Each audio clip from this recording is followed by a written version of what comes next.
দিল্লিতে গিয়ে মুখ্যমন্ত্রী মমতা বন্দ্যোপাধ্যায় নাটক করছেন। মঙ্গলবার সকালে সুতিতে প্রাতঃভ্রমণ ও চা চক্রে এসে মুখ্যমন্ত্রীকে কটাক্ষ করে বক্তব্য রাখেন বিজেপির প্রাক্তন রাজ্য সভাপতি দিলীপ ঘোষ। দিলীপবাবু বলেন, এসআইআর নিয়ে 1.5 ঘন্টা মিটিং করে বেরিয়ে এসে কালো কাপড় পরে ড্রামাবাজি করছেন।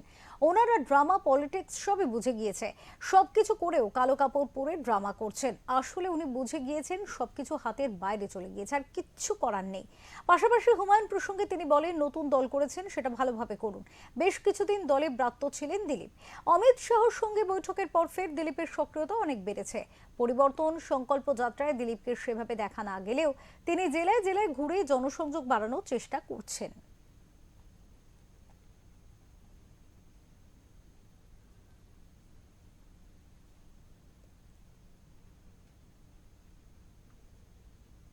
আমাদের মধ্যে উপস্থিত হয়ে এসআইআর মিটিং থেকে 1.5 ঘন্টা মিটিং করে বাইরে এসে ড্রামা করছে।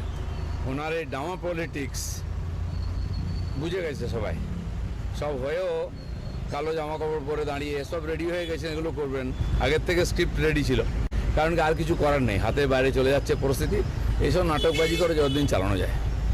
আরেকটা কিন্তু হুমায়ুন কবির ক্ষমা চেয়েছে স্টেজ থেকে, যে 70% 30% বলার প্রসঙ্গে, এবং তিনি মমতা বন্দ্যোপাধ্যায়ের কথাই বলেছেন যে ওনার জন্যই বলেছেন।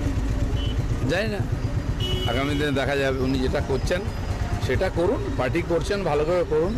যখন বেরিয়ে এসছেন এখন সিরিয়াসলি করুন। ওরা কালো তো শোকের প্রতীক, তাহলে কি বোঝাতে চাইছেন?